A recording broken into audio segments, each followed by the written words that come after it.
Meu nome é Raquel Santos, apresentadora do podcast Corações Atípicos. E hoje é o nosso primeiro podcast muito especial por ser no Dia das Mães. E eu quero parabenizar todas as mães que estão nos assistindo hoje. E agradecer também ao nosso patrocinador JR Gelados, o melhor picolé e sorvete da região.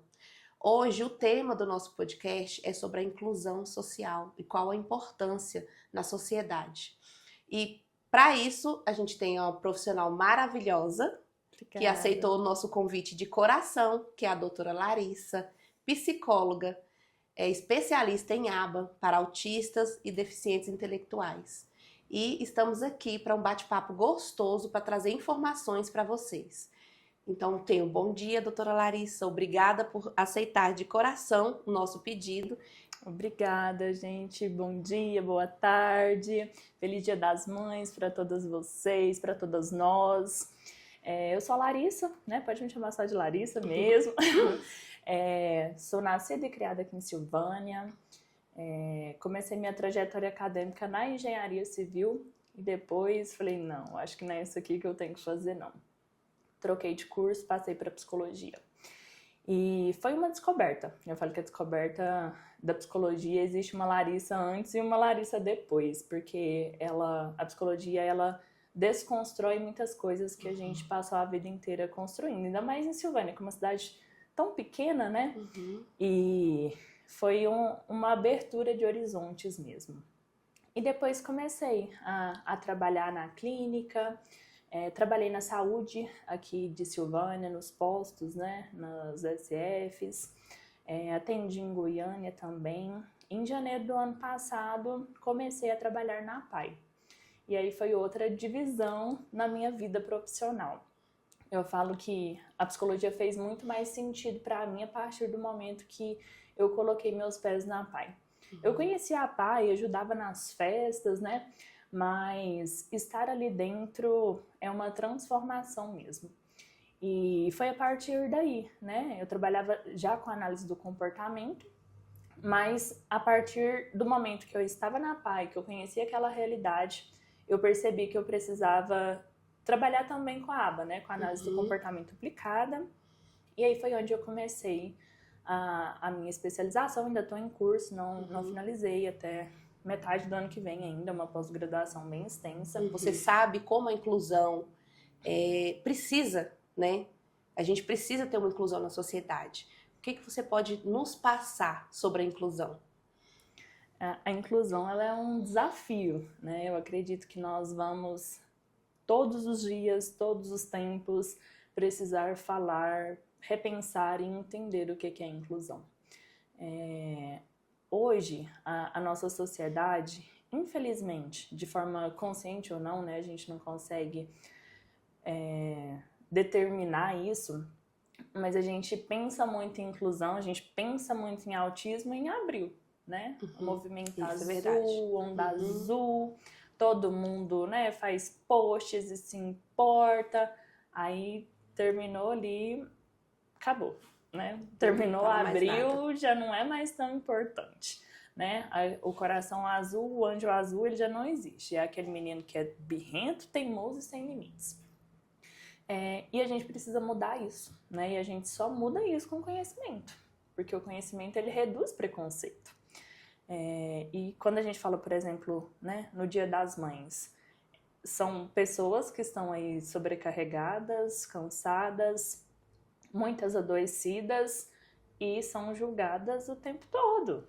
Né? Não tem uma rede de apoio, não né? Tem uma rede tanto de apoio. Familiar quanto na sociedade. Infelizmente não tem. E a gente tá nessa guerra muitas vezes sem armas, né? E as mães, as famílias fazem o que podem, o que conseguem, e a gente às vezes acha que inclusão na escola, por exemplo, é tratar a criança bem. Isso não é incluir. Né? Não é só receber bem, não é só... Isso é obrigação para todo ser humano, não é só para o autista. E aí a gente confunde um pouco nesse sentido. Né? Infelizmente, nós não temos cursos, capacitações, a gente não sabe lidar com uma crise, com uma criança desregulada, a gente ainda tem muita dúvida no que é uma crise, no que é uma birra, né? Como agir, o que fazer, o que eu posso, o que eu não posso. E aí a gente tem uma rotatividade muito grande de monitores, sem vínculo, né, dessa criança com o monitor, a gente não consegue fazer um bom trabalho. Sem vínculo da criança comigo, eu não consigo fazer um bom trabalho. Sim. Ninguém consegue. Né? Então, a inclusão ela é um grande ponto de interrogação. Isso é verdade. Na sociedade que a gente vive hoje, é muito importante, né? E quais são os desafios? O que você acha, assim, os desafios psicológicos que as pessoas passam, as crianças ou os pais, e de não se sentir inclusos na sociedade? Olha, eu acredito que o primeiro é essa questão de existir a sociedade e eles estarem à parte, né? É como se tivesse uma rachadura ali muito grande, né? Ah, essa criança aqui, ela é legal, ela é educada, ela vai aprender, e essa daqui, não, né? Essa daqui, ela vai para a escola porque o ministério obriga, e aí ela fica ali, né, só brincando, ela não precisa fazer nada, ela não vai aprender mesmo, então deixa pra lá. Isso tem um impacto muito grande, né, esse sentimento de discriminação para as famílias, né, de perceber que o seu filho, de que elas mesmas não são bem-quistas na sociedade, gera feridas muito profundas, né? Imagina, eu deixar de frequentar lugares, eu deixar de frequentar ambientes, porque todo mundo vai olhar para o meu filho com um olhar de, nossa, não dá conta de educar o próprio filho, nossa, que menino mal educado, que menino birrento, né? E isso vai gerando um peso muito grande para essas famílias, um peso muito grande para essas crianças, porque elas vão ficando cada vez mais isoladas, né? A família já não quer sair, ela já vai perdendo cada vez mais habilidades. Quanto menos contato que ela tem com a sociedade, com os ambientes, menos adaptada ela vai ficando, né? Então, os prejuízos são incontáveis. Então, assim, é um assunto bem que eu acho que não só a população, mas as autoridades em si, né? Tem que ter um olhar melhor para essas questões da inclusão social, é que nem você está falando. Não é botar só um monitor essa semana e deixar o aluno no cantinho. Aquele monitor ele tem que estar preparado para trazer um aprendizado para essa criança. Ele tem que ter um vínculo com essa criança para saber o modo que aquela criança vai ser melhor para ela estar aprendendo. Exatamente. Né? Então, assim, falta isso. Não tem essa construção, não tem esse vínculo e também não tem, que nem você falou, as capacitações. Né? É muito complicado quando a gente fala, né, nesse assunto, porque os números cresceram muito, né? Hoje, a última estimativa é 1 para 31, né, se eu não me engano, a cada 31 crianças, uma provavelmente será autista, né, terá autismo. E a gente não está preparado para esse boom, né? Falta política pública, falta investimento nessas áreas de capacitações, e são capacitações caras, né? E aí eu até compreendo no sentido, né, de formar profissionais monitores, por exemplo. A gente não tá ali só pela profissão, né, para trabalhar com crianças atípicas. Eu não posso ser só psicóloga, eu tenho que gostar daquilo que eu faço. Sim.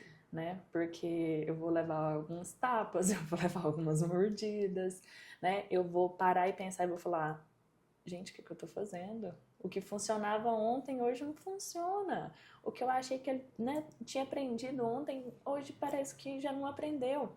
Então, é questionar a nossa prática o tempo inteiro e, às vezes, pensar que o nosso trabalho não está surtindo efeito, né? Então, não é ser só profissional, né? Você tem que ter coração. Você tem que gostar muito, você tem que amar aquela causa, né? Amar o que o seu trabalho pode proporcionar para aquela criança, para aquela família. Porque senão realmente a gente não vai ficar, né? Realmente essa rotatividade profissional ela vai acontecer porque não é fácil. Então, além da capacitação, o nosso coração tem que vibrar para aquilo ali. É verdade. E hoje você trabalha na PAI, né? O que você sente falta aqui em Silvânia em questões de terapia? A Casa Azul, se ela viesse aqui para Silvânia, você acha como que seria, como que ficaria a vida dessas crianças, né? Das mães, dos pais, o que ajudaria? Nossa, é o sonho, né? Porque hoje, né, nós temos algumas profissionais, né? Eu conheço a Ivane, que trabalha com aba aqui. Na Sintonia tem uma profissional também que vem uma vez na semana, se eu não me engano. E só, né? Nós não temos outros profissionais. A gente não tem TO, né? A gente não tem fono. E esses meninos, eles precisam de terapia, e é uma terapia constante, né? Então, a Casa Azul, né, ou outras clínicas que pudessem atender, ajudariam sem dúvidas, né, essas famílias, essas crianças a desenvolverem autonomia, a trabalhar essa inserção na sociedade. É o sonho, né? Porque a APAE, o público-alvo da APAE não é autista. Depois da pandemia que se começou a trabalhar com os autistas, né? Mas não é o público-alvo, né? Sim. Mas hoje a gente atende. Se eu não me engano, a gente está com 18, 19 autistas na APAE. Mas é a rede de apoio que as famílias têm, a grande maioria. Porque ainda são famílias em situação de vulnerabilidade social. Né? E pagar uma terapia é caro, imagina, né? Você tirar toda semana 200, 300 reais para pagar de terapia. Né? A gente não está falando não é a condição, né, financeira da população silvaniense. Então é algo muito difícil e que nós, enquanto sociedade, enquanto famílias, enquanto pessoas que se interessam pela causa, né, nós precisamos lutar por isso. Porque se fala que a gente precisa de uma aldeia para cuidar de uma criança, né? De uma criança atípica, ainda a gente precisa de 2 aldeias quase. Né? E tem que ser uma luta da sociedade. Não dá pra gente colocar a responsabilidade ali só nas costas da mãe, que já tá cansada, né? Que tá exausta, que se sente invisível às vezes. E é muito importante essa constância das terapias, né, para o desenvolvimento dessa criança. Hoje a gente vê que tem muitas mães que vão para Goiânia para fazer as terapias lá. Tanto é que saem aqui de madrugada. Aí você pensa, sair da cidade com a criança atípica, ela desregula, né? Então é uma viagem muito longa. É uma viagem que muitas vezes não tem como ser a criança sozinha, vai com várias outras especialidades, né? E assim, então não tem hora para voltar. Então tudo isso mexe com eles. Aí eles ainda vão para a escola. Chega lá, eles estão totalmente desregulados. Sim. Não tem alguém de apoio, né? Que nem você falou, não tem quem tenha vínculo, quem tenha um apoio. Então, assim, é muito difícil, tanto para os pais, mas para os autistas também são muito difíceis. Muito. E, assim, hoje a população, assim, a sociedade, ela, às vezes, rotula, né? Você olha para a criança e você não vê, sabe, quais são as dificuldades daquela criança. Então, muitos olham assim, nossa, isso é frescura, né? Mas você não vê aquela dificuldade, a desregulação dela, que o povo pensa que é birra, as pessoas pensam que são birra, mas não é, entendeu? É o modo dela falar, expressar o que ela está sentindo. A gente, a autista adulto, consegue se expressar mais, aprendeu mais ao longo da vida, com trancos e barrancos, a se expressar, a dizer o que incomoda. Agora, uma criança não. A criança, o que ela faz? Ela dá a birra. Ela não dá a birra, ela se comunica daquela forma, né? E para poder ser ouvida, né? Ser entendida. Então, assim, Larissa, o que a sociedade em si pode estar fazendo para a gente poder ter uma mudança nesse quadro? Eu falo assim, como um todo e também pessoalmente, sabe? Como pessoa única. O que você pode fazer por isso? O que o Jonta pode fazer por isso? Sabe? O que o ser humano pode fazer para mudar essa situação, essa falta de inclusão que a gente tem? Olha, a pergunta de milhões. Eu acredito que a primeira coisa é nós trabalharmos o nosso preconceito, que é um preconceito enraizado, né? Eu não tenho preconceito com alguém que precisa de uma muleta porque quebrou a perna. Eu tô vendo que ela quebrou a perna dela tá engessada, né? Uma criança T21, né, que tem síndrome de Down, ela tem características. Então eu sei, né, que ela tem uma síndrome. O autista não, e a gente escuta muito isso. Nossa, mas nem tem cara, né? Nossa, é tão bonitinha, autista. Eu acredito que se a gente estudar mais, né, se a gente entender mais nesse aspecto, o nosso preconceito ele vai ser reduzido. Eu entender que realmente o autista ele não tem cara, que cada um é um espectro, né? Cada um ele age de uma forma. O que é reforçador para um pode não ser reforçador para outro. Alguns detestam barulho, outros não, né? Então, se eu olhar para aquele indivíduo como pessoa, eu já estou fazendo a minha parte. É eu perceber que para mim não incomoda, né? Eu não me importo com luzes piscantes ou som alto, mas aquele indivíduo ali na minha frente, ele tem um excesso ali de estímulos e aquilo leva ele à desregulação total, né? Aquilo gera sofrimento para ele. E assim, talvez eu consiga não rotular os outros. Eu consiga entender que nem todo mundo funciona como eu funciono. Eu acredito que esse é o grande passo, sabe? Eu não generalizar as pessoas e achar que tudo funciona da mesma forma, que cada ser é único e merece ser visto e respeitado como único. Larissa, o que a psicologia pode ajudar para fazer essa desconstrução? Assim, no ramo da psicologia, para fazer essa desconstrução de preconceitos. Terapia, gente, vamos todos fazer terapia. A psicologia, ela vem atuando de muitas formas. Eu não falo só psicologia, né? A gente hoje trabalha com a equipe multidisciplinar, né? A gente não opera milagres, né? E juntos nós somos muito mais fortes. Uma equipe multi, né, de profissionais, a gente consegue ajudar as pessoas a olharem para os outros de uma maneira diferente. Quando eu olho para mim, quando eu reconheço que eu também tenho falhas, que eu também tenho limitações e que o outro também tem, né, a gente já quebra aí muitos muros. E aí eu acredito que a psicologia ajuda nesse sentido, derrubar muros, construir pontes, ajudar as famílias, né, porque eu insisto, né, nós estamos falando de famílias atípicas e típicas também, mas especialmente as atípicas de famílias adoecidas.